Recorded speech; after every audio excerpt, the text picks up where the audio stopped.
Let's now look at the effect of national emergency on our fundamental rights. Now, as soon as President of India invokes his power under Article 352 to proclaim emergency on either of the three grounds, and those three grounds are war or external aggression or armed rebellion. So as soon as emergency is declared by a president on any of these three grounds, two articles of constitution get activated, and that affects our fundamental rights. Let us see which are those articles and what are the effects on our fundamental rights. The first of those two articles is Article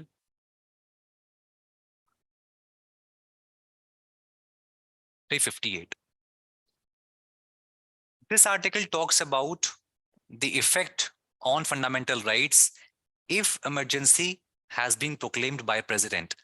And by emergency, I mean national emergency, not the state emergency or the financial emergency.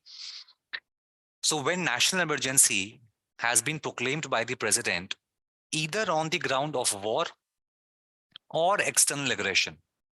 So war or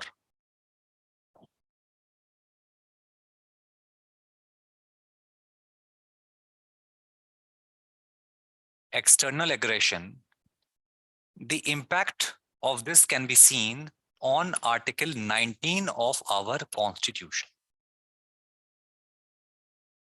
Now we know that Article 19 of our Constitution comes under Part 3rd of Constitution, which means it grants us certain freedoms.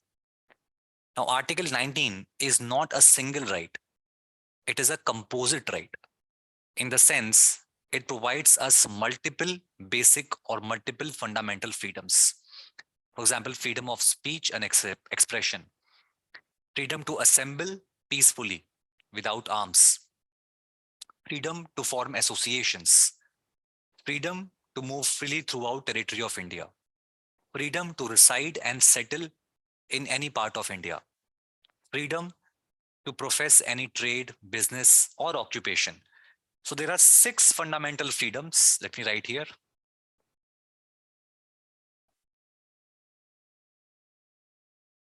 There are 6 freedoms which are granted to us by Article 19. Now, I'm sure that you people understand that fundamental rights are often called as negative obligations on state, which means fundamental rights effectively act as restrictions on the power of state. When I use the word state, here the meaning of the word state is as explained in Article 12 of our Constitution. So Article 12 of Constitution explains the state or defines the state as the parliament, state legislature, union government, state government, local bodies, and other authorities within the territory of India which are under the control of government. This is how Article 12 defines the term state.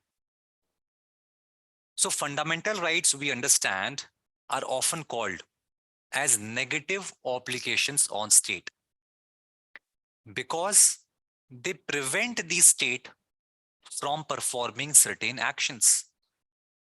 We know that the rights, the liberties, the freedoms of individuals, of ordinary citizens are under threat of the state because state has all the powers. In terms of Hegel, state is the march of God on earth. So if people's freedoms, rights, liberties have to be protected, then the powers of government, the powers of state have to be restricted. With that objective in mind, our fundamental rights have been drafted. So in many of these rights, the sense is that, the spirit is that the government, the state is being prohibited from performing certain actions. And that is why the fundamental rights become negative obligations on state. That means something that state is not expected to do, something that a state is not allowed to do. For example, Article 15, Clause 1 would say what? The state shall not discriminate against any citizen on grounds only of 5 grounds: religion, race, caste, sex, or place of birth. It means Article 15 is like a restriction, is like a limitation on the powers of state, because it is prohibiting the state from discriminating against the citizens. So we know that fundamental rights are like limitations on the powers of state. And therefore, Article 358 says what? Article 358 says that if President of India has declared national emergency on grounds of war or external aggression, that means Article 358 is not applicable in case of emergency declared on grounds of armed rebellion, the third ground. So if President has declared emergency on these 2 grounds, then Article 19 will no longer be a restriction on the power of state. It means Article 19 and all these 6 freedoms, they would be suspended. The effect of this will be that the parliament at that time and the executive at that time would be able to make certain laws and perform certain actions which may violate Article 19 and the freedoms granted by Article 19.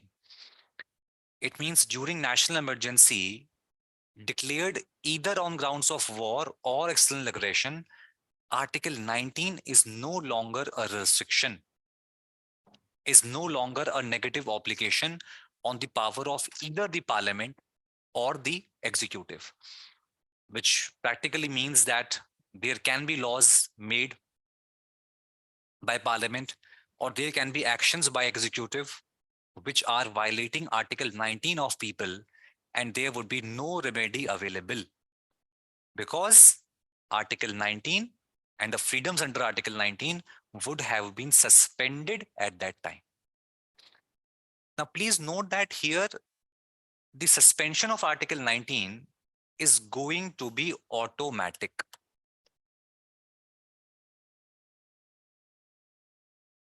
We have to understand this because when we will study Article 359, we will see that the suspension of fundamental rights will not be automatic.